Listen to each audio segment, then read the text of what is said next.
Career बनाना, reporter, writer या फिर editor बनना, तो आज ही संपर्क करें आज है रमझाझर में।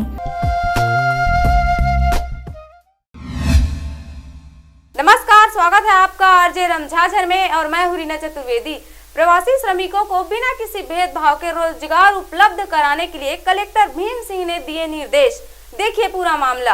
रायगढ़ कलेक्टर भीम सिंह ने आज कलेक्ट्रेट के सभा कक्ष में टीएल की बैठक में सभी शासकीय स्तर के विभागीय कार्यों की प्रगति की समीक्षा की। उन्होंने सभी जिला स्तरीय अधिकारियों को मुख्यमंत्री भूपेश बघेल की सर्वोच्च प्राथमिकता वाली योजनाओं में गोधन न्याय योजना, मुख्यमंत्री सुपोषण अभियान, आदिवासी क्षेत्रों में सामुदायिक वन अधिकार पट्टों का वितरण और सघन पौधारोपण अभियान पर विशेष ध्यान देने को कहा।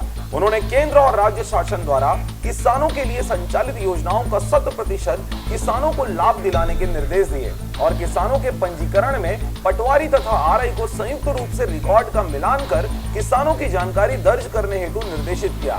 साथ ही ऐसे किसान जो आधार नंबर तथा बैंक अकाउंट नंबर और इसके साथ ही उनके नामों में अंतर की त्रुटि के कारण सम्मान निधि से वंचित हो रहे हैं, इन तकनीकी त्रुटियों को तत्काल सुधारने और सत्यापन कर किसानों का पंजीयन करने के निर्देश दिए हैं। रायगढ़ से ब्यूरो रिपोर्ट आरजे रमझाझर।